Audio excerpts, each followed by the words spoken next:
Hello friends, आप सभी को स्वागत है हमारे यूट्यूब चैनल में। आज हम लोग पढ़ने जा रहे हैं इंडियन पॉलिटी। क्या पढ़ने जा रहे हैं? Indian polity. ठीक है, इसका हम लोग का आज पहला क्लास है और लेक्चर नंबर फर्स्ट है। ठीक है, ये चैप्टर जो है हम लोग का पहला जो स्टार्ट कर रहे हैं पॉलिटी, वो महत्वपूर्ण प्रश्नों के साथ कॉन्सेप्ट क्लियर करेंगे ताकि आपका आगामी कॉम्पिटिटिव एग्ज़ाम की जो भी कॉम्पिटिटिव एग्ज़ाम की तैयारी करते हैं उसमें आपका एक भी क्वेश्चन नहीं छूटेंगे। ठीक है, तो चलिए देखते हैं। ये ऐसे आप जो भी कॉम्पिटिटिव एग्ज़ाम की तैयारी करते हैं, अगर उसमें जीके जीएस का ये पूछा जाता है तो ये क्लास आपके लिए काफ़ी महत्वपूर्ण हो जाता है। ठीक है, तो चलिए हम लोग बिना देरी किए हुए स्टार्ट करते हैं क्लास को। तो चलिए देखते हैं। तो देखिए हम लोग स्टार्ट करते हैं एकदम जीरो से। अगर मान लीजिए आप कभी कहीं नहीं पढ़े हैं और कभी पढ़े ही नहीं हैं तो भी कोई दिक्कत नहीं है, क्योंकि हम लोग इस तरीके से इसको डिज़ाइन किए हुए हैं ताकि आपको समझने में कोई कठिनाई नहीं होगी। तो देखिए एकदम बिल्कुल ही जीरो से स्टार्ट करते हैं। तो पहला क्या है कि भारतीय संविधान सभा की प्रथम बैठक कब हुई थी? तो भारतीय संविधान सभा की बैठक आपका 9 दिसंबर 1946 को हुई थी। ठीक है, तो अब देखिए इसमें तथ्य क्या है। इसमें एक कॉन्सेप्ट है कि इस बैठक के अस्थाई अध्यक्ष कौन थे? तो डॉक्टर सच्चिदानंद सिन्हा थे। ठीक, क्या थे? और अस्थाई अध्यक्ष कौन थे? तो डॉक्टर सच्चिदानंद सिन्हा। और अगर अस्थाई अध्यक्ष की पूछे तो अस्थाई अध्यक्ष आपका हो जाएगा डॉक्टर राजेंद्र प्रसाद। ठीक है, कौन हो जाएगा? डॉक्टर राजेंद्र प्रसाद। कौन हो जाएगा? डॉक्टर। अस्थाई अगर पूछेगा तो क्या हो जाएगा? डॉक्टर राजेंद्र प्रसाद। और प्रथम अस्थाई अध्यक्ष कौन है? तो आपका डॉक्टर सच्चिदानंद सिन्हा। ठीक है, और अब दूसरा है, देखते हैं। दूसरा क्वेश्चन है आपका कि संविधान की प्रारूप समिति जो ड्राफ्टिंग कमेटी है, तो ड्राफ्टिंग कमेटी के अध्यक्ष कौन थे? तो डॉक्टर BR अम्बेडकर, मतलब भीमराव अम्बेडकर। ठीक है, तो ड्राफ्टिंग कमेटी, ये ड्राफ्टिंग क्या होता है? तो ड्राफ्टिंग होता है आपकी कि कैसे किस तरीके से संविधान बनेगा, इसका प्रारूप कैसा होना चाहिए। तो ये जो इसके लिए एक समिति का गठन किया गया जिसे हम लोग प्रारूप समिति और इंग्लिश में इसे ड्राफ्टिंग कमेटी कहते हैं। ठीक है, ये तो इसके अध्यक्ष कौन थे? तो डॉक्टर BR अम्बेडकर। ठीक, और इसमें अगर पूछा जाए कि संविधान सभा की प्रारूप समिति में कुल कितने सदस्य थे, तो इसमें कुल 7 सदस्य थे। कितने सदस्य थे? 7 सदस्य थे। ठीक है, और अगर इसमें BR अम्बेडकर की बात करें तो इन्हें संविधान का जनक भी कहा जाता है। ठीक है, क्योंकि ये जो है मतलब जो संविधान तैयार किया गया था इसमें इसका काफ़ी महत्वपूर्ण भूमिका था। ठीक है, चलिए अब हम लोग आगे स्टार्ट करते हैं। आगे क्या है? नेक्स्ट आपका क्वेश्चन है कि भारतीय संविधान में मौलिक अधिकार किस देश से लिया गया था? तो देखिए मौलिक अधिकार कहाँ से लिया गया था? तो मौलिक अधिकार आपका हो जाएगा संयुक्त राज्य अमेरिका। कहाँ से लिया गया था? संयुक्त राज्य अमेरिका। ठीक है, और इसमें अगर संयुक्त राज्य अमेरिका से और क्या ले गया था तो आपका हो गया कि राष्ट्रपति पर महाभियोग, और आपका ये हो जाएगा संविधान की सर्वोच्चता और न्यायपालिका की स्वतंत्रता। ये सारे चीज़ संयुक्त राज्य अमेरिका से लिया गया। ठीक है, और मौलिक अधिकार से और एक शब्द आ जाता है कि मौलिक कर्तव्य। तो मौलिक कर्तव्य कहाँ से लिया गया? तो ये आपका हो जाएगा मौलिक कर्तव्य, ये रूस से लिया गया। ठीक, USSR। अभी ये आपका रूस हो गया और तभी के समय में ये आपका USSR था।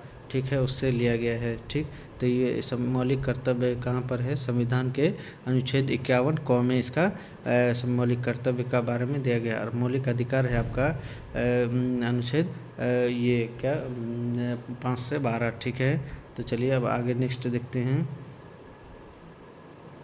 नेक्स्ट आपका है कि संविधान का कौन सा अनुच्छेद समानता के अधिकार से संबंधित है? ठीक है, संविधान का कौन सा अनुच्छेद समानता के अधिकार है? ठीक, तो अनुच्छेद 14 से 18। ठीक है, अनुच्छेद 14 और 18 के बीच समानता के अधिकार के बारे में बताया गया है। अब आगे है आपका कि किस संविधान संशोधन को लघु संविधान मिनी कॉन्स्टिट्यूशन कहा जाता है।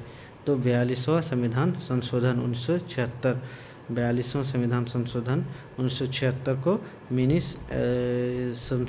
क्या कहते हैं, लघु संविधान या मिनी कॉन्स्टिट्यूशन कहते हैं। ठीक है, तो देखिए कि 42वां संविधान संशोधन में आपका 3 शब्द जोड़ा गया था। ठीक है, कितने शब्द? समाजवादी, पंथनिरपेक्ष और अखंडता। ठीक, संविधान की प्रस्तावना में 42वां संविधान संशोधन के अंतर्गत 3 शब्द को जोड़ा गया था। क्या?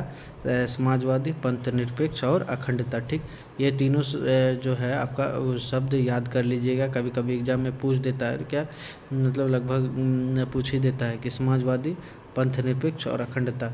दे देगा ऑप्शन में कि कौन तीनों शब्द संविधान 42वां संविधान संशोधन के तहत जोड़ा गया था। तो हो जाएगा आपका क्या? समाजवादी, पंथनिरपेक्ष और अखंडता। ठीक, तीनों शब्द याद कर लीजिएगा। ठीक, अब आगे देखते हैं। आगे क्या है कि संविधान सभा द्वारा राष्ट्रगान को कब अपनाया गया था। तो संविधान सभा में राष्ट्रगान को कब अपनाया गया था? तो आपका क्या हो जाएगा? 24 जनवरी 1950 को। ठीक, 24 जनवरी 1950 को। राष्ट्रगान को गाने में कितना सेकंड लगता है? तो 52 सेकंड। ठीक, और राष्ट्रगान के रचयिता कौन थे? तो रविंद्रनाथ टैगोर। ठीक है, नहीं, अगर राष्ट्रगीत की बात करें तो राष्ट्रगीत के रचयिता कौन है आपका? तो उसका हो जाएगा बंकिम चंद्र चटर्जी। और राष्ट्रगीत कहाँ से लिया गया है? तो आनंद मठ से लिया गया है। ठीक है, ये सारा चीज़ आपका याद कर लीजिएगा। ठीक है, तो एक प्रश्न में देखिए कि आपका कितना कॉन्सेप्ट बन जाता है। ठीक है, तो देखिए राष्ट्रगीत के रचयिता कौन है? तो आपका हो जाएगा ये बंकिम चंद्र चटर्जी। और कहाँ से लिया गया? तो आनंद मठ से लिया गया। अब नेक्स्ट देखिए, नेक्स्ट है आपका कि वर्तमान में भारतीय संविधान में कुल कितनी अनुसूचियाँ हैं। ठीक है, कुल कितनी अनुसूचियाँ हैं? तो इसमें 12 अनुसूचियाँ हैं। कितनी? 12 अनुसूचियाँ हैं। तो जब हम इसको पढ़ेंगे अनुसूची में, जब पूरा थ्योरी क्लास लाएंगे तो उसमें पूरा 12 अनुसूची को हम लोग इसको डिफाइन करके पूरा एक एक करके बताएंगे। ठीक है, जैसे कि पहला अनुसूची में आपका ये राज्य और उसका क्षेत्र के बारे में बताया गया, दूसरा में वेतन के बारे में, तीसरा शपथ के बारे में बताया गया है। ठीक है, इसी तरह हम लोग नेक्स्ट जब इसका थ्योरी क्लास करेंगे तो इसका पूरा डिफाइन करेंगे एक एक करके। ठीक है, अब आगे है कि रुकिए, और इसमें एक कॉन्सेप्ट और जोड़ दीजिए कि अनुसूची की अगर बात करें तो इसमें कितना है? 12 अनुसूची। ठीक है, और भाग की बात करें तो 22 भाग है। ठीक है, कितना है? 22 भाग। ठीक है, और उसके बाद अगर आपका ये अनुच्छेद की बात करें तो 395। ठीक है, कितने? 395 अनुच्छेद है।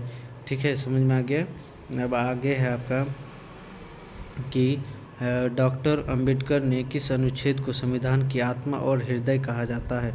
ठीक है, डॉक्टर भीमराव अंबेडकर ने किस अनुच्छेद को? तो अनुच्छेद 32 को आपका संविधान की आत्मा कहा जाता है। क्यों? क्योंकि देखिए जो आपको अधिकार देता है, संविधान ने अधिकार दिया है, अगर मान लीजिए अगर आपके अधिकारों को हनन होता है तो आप अनुच्छेद 32 का उपयोग करके सीधे आप या तो हाई कोर्ट जा सकते हैं या फिर सुप्रीम कोर्ट जा सकते हैं। ठीक है, इसीलिए आपको ये अनुच्छेद 32 ये आपका ये देता है, अधिकार देता है कि अगर आप के अधिक जो आपको संविधान ने अधिकार दिया, अगर उस अधिकार का आपका हनन होता है तो आप ये अनुच्छेद 32 का उपयोग करके सीधे अपने अधिकारों को प्राप्त करने के लिए हाई कोर्ट या फिर ये सुप्रीम कोर्ट जा सकते हैं। ठीक है, अब नेक्स्ट है आपका, नेक्स्ट है क्या है कि भारत के राष्ट्रपति पर महाभियोग चलाने की प्रक्रिया किस अनुच्छेद में है? क्या है? भारत के राष्ट्रपति पर महाभियोग चलाने की प्रक्रिया किस अनुच्छेद में है? तो आपका अनुच्छेद 61 में। देखिए ये वाला जो ये क्वेश्चन है ये हम लोग थ्योरी क्लास में कर चुके हैं, अगर आप नहीं देखे हैं तो देख लीजिएगा। थ्योरी क्लास में पूरा अच्छे तरीके से महाभियोग की प्रक्रिया को हमने समझाया है। ठीक है, तो चलिए इसीलिए इसमें डाउट नहीं होनी चाहिए, अगर डाउट है तो आप वो वाला क्लास देख सकते हैं। ठीक है, अब नेक्स्ट है कि राज्यसभा के सदस्यों का कार्यकाल कितना होता है? तो राज्यसभा के सदस्यों का कार्यकाल कितना होता है? 6 वर्ष होता है। कितना होता है? 6 वर्ष। कितना? वही अगर लोकसभा के सदस्यों का कार्यकाल की बात करें तो उसमें 5 वर्ष होता है। कितना? कितना होता है, 5 वर्ष आपका होता है, ठीक है। और जैसे अगर ये इसमें बात करें तो राज्यसभा सीटों की संख्या कितनी है, तो 245, ठीक है। कितने, 245, और लोकसभा के 543, कितना है, 543, ठीक है। और ये लोकसभा के सदस्यों का कार्यकाल कितना है, तो आपका 5 वर्ष, ठीक है। और देखिए राज्यसभा के सदस्य के राज्यसभा सदस्य बनने के लिए उसका आयु कितना होना चाहिए, तो आपका 30 वर्ष होना चाहिए, ठीक है। और लोकसभा के लिए 25 वर्ष, ठीक है। ये सारा याद कर लीजिएगा, क्योंकि कभी कभी एग्जाम में ये छोटा छोटा सी चीज़ पूछ लेता है, जो आप मतलब भूल जाते हैं तो नहीं बना पाते हैं, ठीक है। तो जैसे फिर एक बार बता देते हैं कि राज्यसभा सदस्य बनने के लिए उसका आयु कितना होना चाहिए, तो 30 वर्ष, ठीक है। वही लोकसभा का सदस्य बनने के लिए उसकी आयु कितना होना चाहिए, 25 वर्ष, ठीक है। तभी आप, अगर आपका 25 वर्ष आयु हुआ है तभी आप लोकसभा का चुनाव लड़ सकते हैं, ठीक। और लोकसभा के कार्यकाल कितना दिन होता है, तो आपका हो जाएगा 5 साल, ठीक है। और देखिए जैसे ये राज्यसभा आपका उच्च सदन हो गया, लोकसभा निम्न सदन हो गया, ठीक है। चलिए हो गया, समझ में आ गया। अब हम लोग यहीं तक रखते हैं। इससे आगे आप फिर नेक्स्ट क्लास में इससे आगे हम लोग नेक्स्ट क्लास में देखेंगे।